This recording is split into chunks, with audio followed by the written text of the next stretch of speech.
It's AlyssaAtoZ, and thank you for watching my video. This is my updated health journey video, and I wanted to make it because I had made one in 2016 and I didn't stick with it.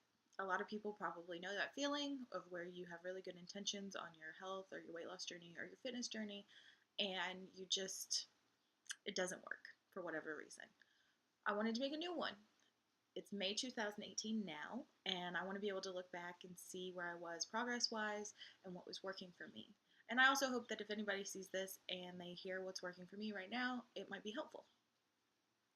Basically, in January 2018, I had an epiphany, and it's not an uncommon epiphany. It's pretty common sense, but I was just overwhelmed with it at that time, and it really affected the next few weeks and months of this year. It's May 2018 now. I don't know if I mentioned that. Sorry. I also want to mention that I'm wearing glitter eyeshadow. I'm not crying or tearing up, but I make my videos on my Mac laptop, so we're going to have to deal with this quality. It's just what it is. My epiphany in January, I had this overwhelming thought that if I wanted my life to change, I had to change it. No one was going to change it for me. No one was going to make it easy for me. The universe was not going to hand up progress to me if I didn't make changes. So I started making changes, and I wanted to talk about what those changes are and why they worked, and I think why they're still working for me now. One, I developed a workout routine with my accountability buddy, Michelle. We started going to the gym pretty regularly in January. We would go Monday, Wednesdays, some Fridays, and most Saturdays and Sundays. And we would just do cardio. We went on the elliptical typically for 30 to 45 minutes, sometimes 50, and we just did that. And then on Tuesdays and Thursdays, I would do Sweat into the Oldies videos with my mom, and I just started doing that. So I was beginning to work out 5 to 6 days a week, and obviously a lot of cardio. And at first, it wasn't like the weight was coming off crazy fast. It was not any more than I would say it was. I mean, it was pretty fast. Okay, yeah. It was pretty fast. I lost about 15 pounds probably in the first 2 months after January, and that was great. I was really excited. I will note, and I'm going to talk about this probably in a future video, my health journey is not just about weight loss. I am focusing on health. That's why I call it a health journey. But one of the, I do have weight loss goals, but that's not my main goal. Yeah. So I started in January, and I started just working out regularly. And Michelle was really good. It was really nice to have someone that you felt you were disappointing if you didn't go to the gym that day. We have a really harsh winter where I live, so it was sometimes a struggle to be on the road going to the gym if it had snowed or if it was going to be dangerous.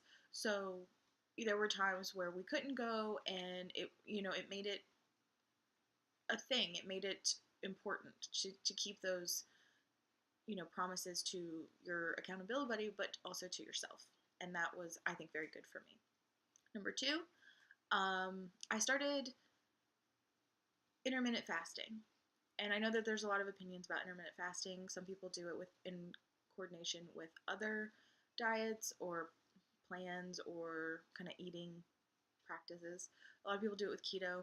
I don't do keto, but I do intermittent fasting, and I'll probably talk about this in another video that I make so that I can keep track of what I was doing and when. Basically, I do fasting at 12, I've done 12, no, sorry. Basically, I do 16-8 or 18-6 on a daily, that kind of intermittent fasting protocol. And I'll explain in another video why I really like it and why it works for me. It makes things simpler for me, and it makes it easier for me to, one, not overeat, and two, plan my meals is the main reason that I do it. And I've really liked it. It was a struggle at first, obviously, because you're not eating as often, and some people feel like you should, and some people feel like you shouldn't structure eating that way. But it's worked for me. I don't know if it's contributed to my weight loss, but it's certainly contributed to my peace of mind, which is why I continue to do it. Number three, I started meal planning recently. And this has just been in the last few weeks. And I'm also going to make a video about that. So I'm going to have a couple videos that I make about these things. And I'm excited to make them for myself so I can see where I'm at.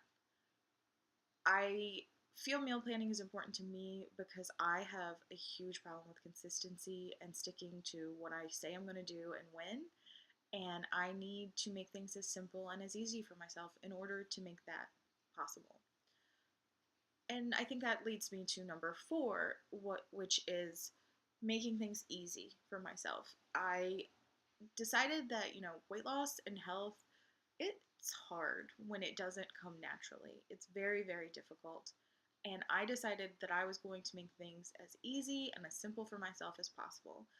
And that might not work for other people. They may want to be like super complicated. I still do not count calories. I don't count macros. I don't plan to.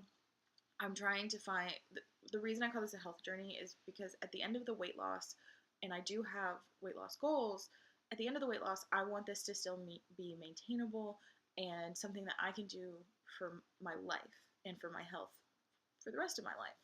I don't want to get to a point where I am really struggling with how many calories I can have in a day. Did I meet my macros? I don't.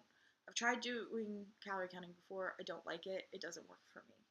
And I think maybe we'll make that sub point or point 5. You have to find what works for you. And I've experienced this in other ways of my life. I've talked about it in my law school videos. You have to find what works for you because, other people don't know. And they don't know how difficult or how easy something may be for you. So for me, making things easy right now, includes intermittent fasting. It includes trying to go to the gym 5 to 6 days a week and just having that set in my mind that that is my time and that is a commitment that I've made to myself and it's for my health and it's important. It includes making really simple, healthy-ish meals because nothing's perfect. Number 6. Number 6. Don't let perfect be the enemy of good. This is something that I struggle with in my life across all areas, but especially in health and in my past attempts to be and become more healthy is not letting perfect be 1, the goal, or 2, the enemy of good. If you have a good day, that's a good day. And I'm excited to have good days. But there have been so many times before where I'm like, well, I didn't have a perfect day. So chalk this one up as a loss.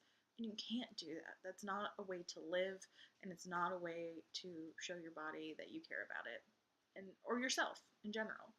So those are the 4 to 6 things that I've found are really working for me, and I've had, I feel like, decent results.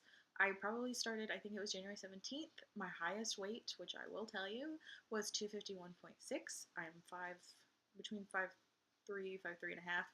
And now, as of May 19th, I am 25.4 pounds down, so I'm 226.2.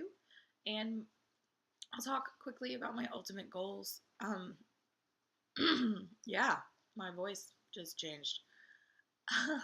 My ultimate goal weight would be 150 pounds. That would be a little over 100 pounds lost. I know that sounds like a lot, and it might be. It might be too much. So I try to keep in mind that my weight loss is not the only or the ultimate goal in this health journey. It is a side effect, a welcome side effect of this health journey. And I'm excited when I lose weight because it's a measurable difference, and obviously it does fluctuate, but it's something that I am trying to take with a grain of salt. If I don't lose 100 pounds, I don't lose 100 pounds. If I get to 170, 160 and say this is enough, I feel healthy, that's where I'll stop. If I get to 150 and I feel like I could lose a little bit more and I don't feel I'm as healthy as I possibly could be, maybe I'll go to 140. I don't know. I've never been that small or not that small in my adult life, so I don't remember. The smallest I've ever been was about 174, I think, in college. And, you know, it that came after losing 40 pounds in 9 months, and I didn't appreciate it. I didn't change the way I was eating, and that's really what I'm trying to do with this health journey is do it differently, and really appreciate it. I appreciate every pound that I've lost and all the progress that I've made, and how much harder I can go on the elliptical, that I can go hiking with my friends, and I feel really good just at 25 pounds lost. So, I say just 25 pounds. 25 pounds is great. Snaps to me. But I feel great and I feel motivated. I don't notice as much of a difference probably in my appearance as I would like to, but that will come with time. And I know that other people notice it. So support your friends that are on health journeys and weight loss journeys, and, help them as you can, even if it's just encouragement. Because if I could make a number 7, that would be number 7. That my friends and my family have been really, really supportive, and I really, really appreciate that. So I hope this video helped anyone that might be watching it, and to future Alyssa who watches this in the future, you're doing great. Keep going. I believe in you. Believe in yourself always. Thanks, guys, for watching, and I hope you have a wonderful day.